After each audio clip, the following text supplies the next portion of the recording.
Nagsimula ang pelikula sa pagdakip ng US Marshal na si Madeleine Harris kay Winston, isang takas na dating accountant ng boss ng krimen na si Moretti, na nagtatago sa isang liblib na cabin sa Alaska.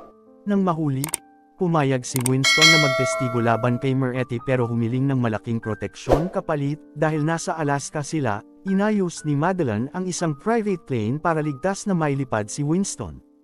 Matapos itong ikulong ng gamit ang pusas at kadena, patuloy pa ring nakikipag-usap si Winston na nakakainis kay Madeleine.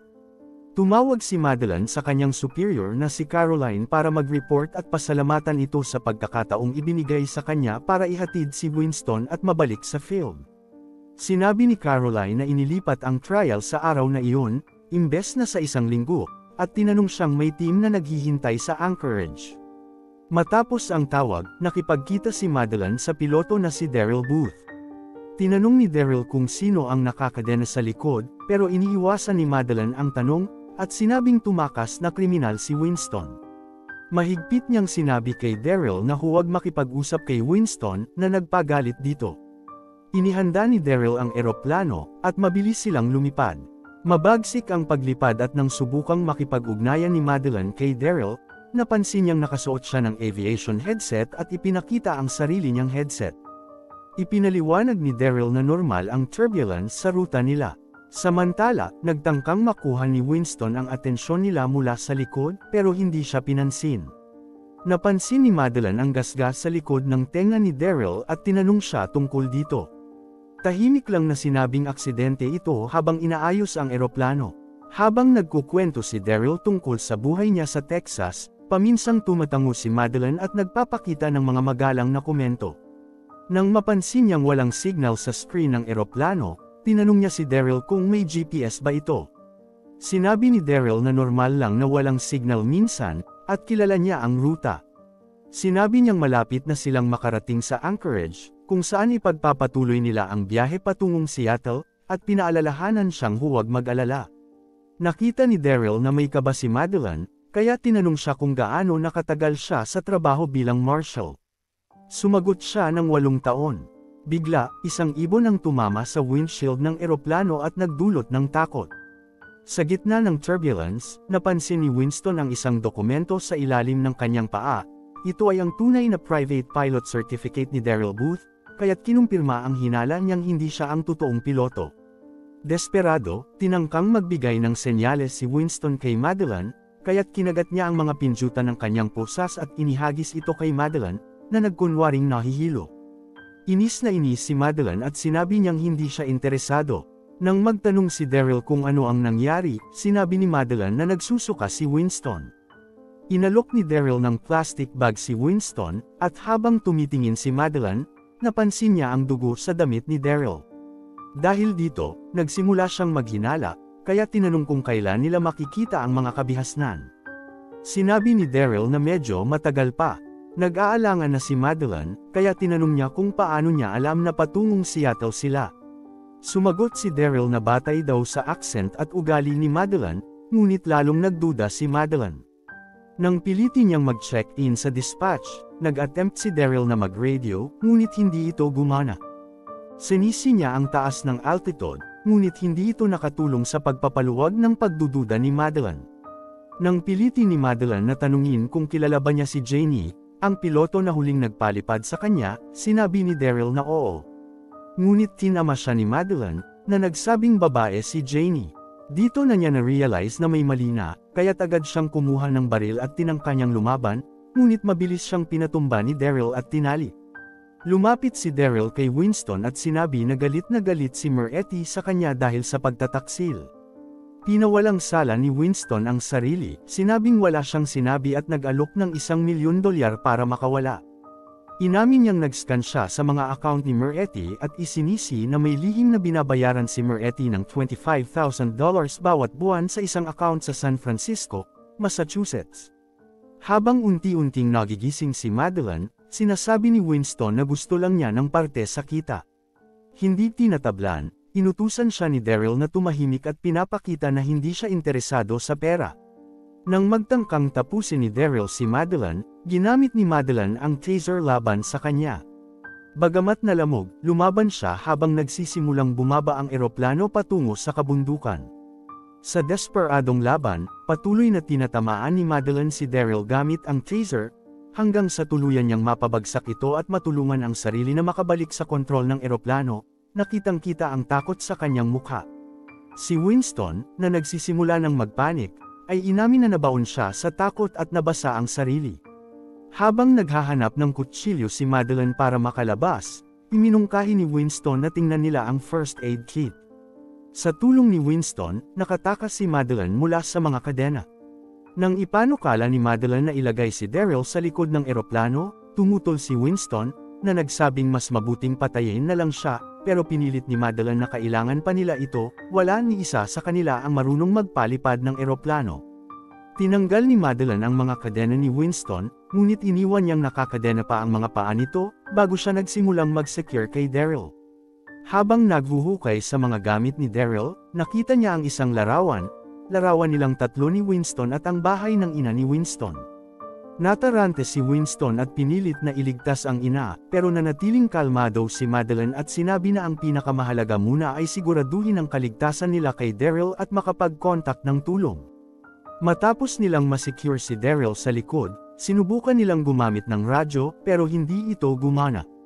Naalala ni Madeline ang kanyang satellite phone at tinawagan ang kanyang superior na si Caroline, at inireport ang sitwasyon na ang piloto ay isa sa mga tao ni Moretti. Pinatibay ni Caroline ang loob ni Madeline at sinabi niyang makikipag-ugnay siya sa isang piloto para tumulong, at ipapadala na rin ang mga opisyal sa bahay ng ina ni Winston.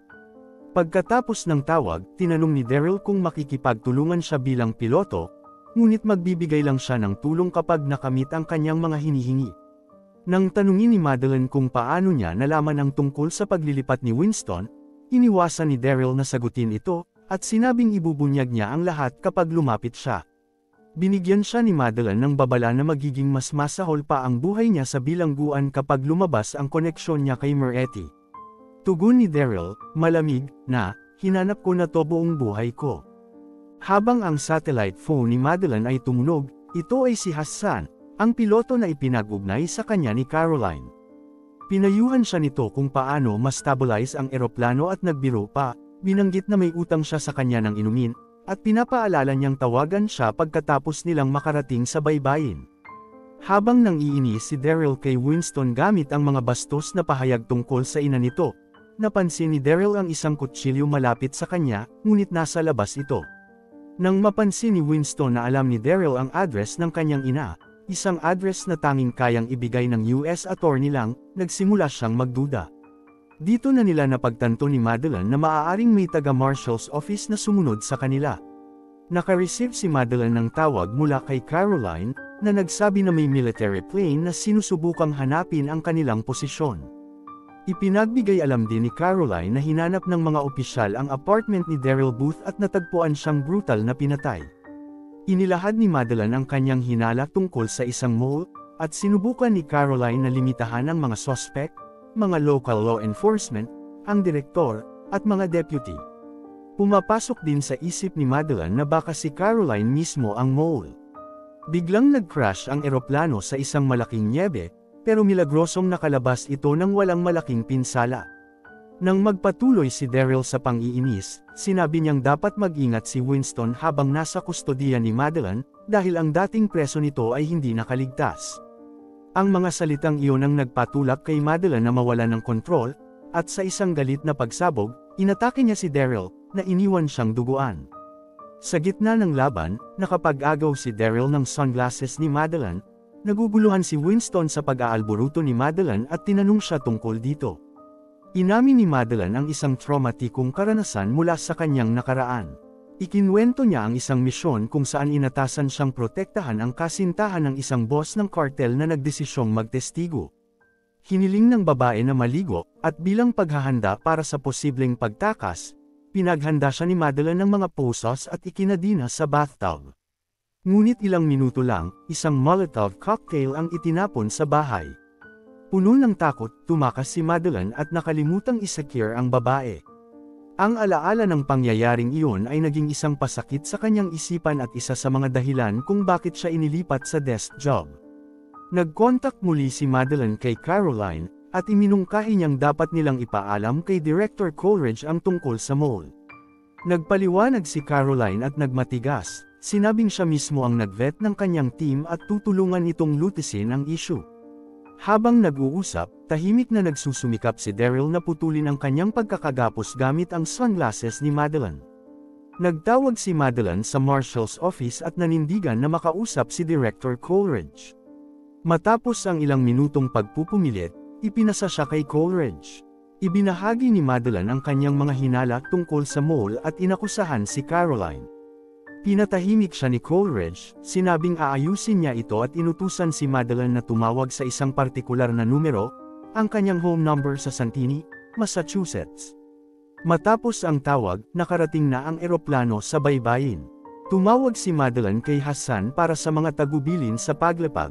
Habang papalapit sa landing, napansin ni Madeline na tumutugma ang lokasyon ng bahay ni Coleridge sa $25,000 na buwanang bayad sa account sa Santini, Massachusetts, na nabanggit ni Winston dati.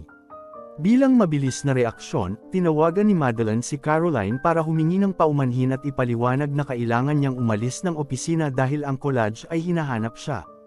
Habang lumilipad sila sa ibabaw ng isang shipwreck at nakikita ang isang bangka na tinatawag na Fair Dancer, ginamit nila ang landmark na iyon para kumpirmahin ang kanilang posisyon.